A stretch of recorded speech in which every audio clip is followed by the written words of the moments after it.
ISIS and Al-Qaeda have deep ties and a long history. In fact, when ISIS began during the fight against U.S. forces in Iraq, it was allied with Al-Qaeda and shared a name. It was called Al-Qaeda in Iraq. And there are other similarities and connections as well. Both these groups sprung from long civil wars. Al-Qaeda, the fight against Russian troops in Afghanistan. ISIS, the fight against American troops in Iraq, and later against Bashar al-Assad in Syria. Both groups seeking to establish an Islamic state, a so-called caliphate. Also, both of them willing to establish that state, to attack and use brutal violence against both non-Muslims, Americans, Westerners, and Muslims as well. Non-Sunni Muslims, but really any Muslim that they consider not devout enough, not extreme enough.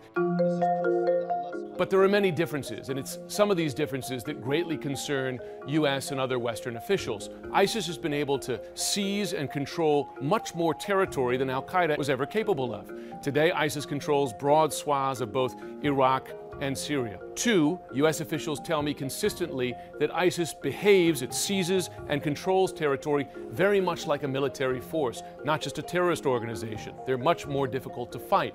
Three, ISIS is largely self-funding.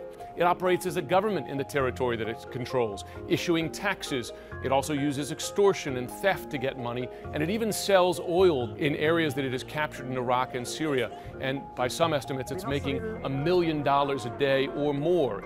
Finally, although there were some Westerners who joined Al-Qaeda, Anwar al-Awlaki among them, ISIS has proven a much more powerful magnet for Westerners and Americans. It's now believed, U.S. intelligence officials say, that something along the lines of 12 Americans have joined ISIS and dozens more have joined other extremist groups in Syria. And the great concern is what happens when those Americans, when those Europeans come home? Do they bring jihad with them?